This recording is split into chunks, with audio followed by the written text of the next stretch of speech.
a new dimension in ergonomic comfort. Adjusting the rear suspension height for loading and unloading has never been easier. Before raising or lowering the rear air suspension, check that the air reservoirs are at operating pressure. It is preferable to leave the engine running to ensure the air system is fully charged when raising or lowering the rear air suspension.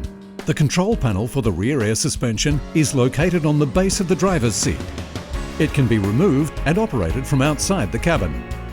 To activate the control panel, press either the left or right arrow once.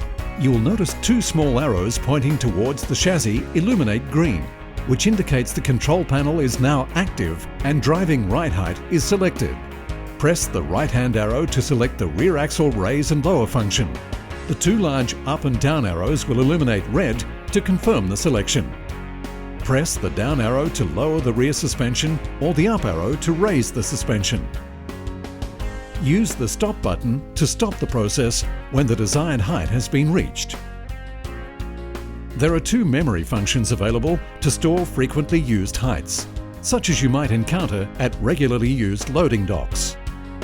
To store a height in a memory system, set the chassis height to the desired height, then press and hold M1 for your first preferred height. If you have a second preferred chassis height, once this height is set, press and hold M2 to store. To recall these preset heights once the control panel is active, press M1 or M2 for the desired height.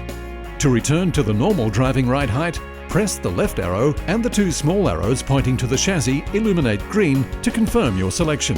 Then press any button to deactivate the control panel. To ensure a constant chassis height whilst loading and unloading with the ignition switched off, the hold function can be used. To do this, start the engine and activate the control panel by pressing any button. Now press and hold the stop button, then switch the engine off and remove the ignition key. Release the stop button. The control panel will now remain active, and if there is sufficient reservoir pressure in the compressed air system, the height of the chassis is kept constant for approximately 4 to 5 hours. Take care when stowing the control panel in its holder that the cable does not get trapped in the driver's door or tangled in the driver's seat.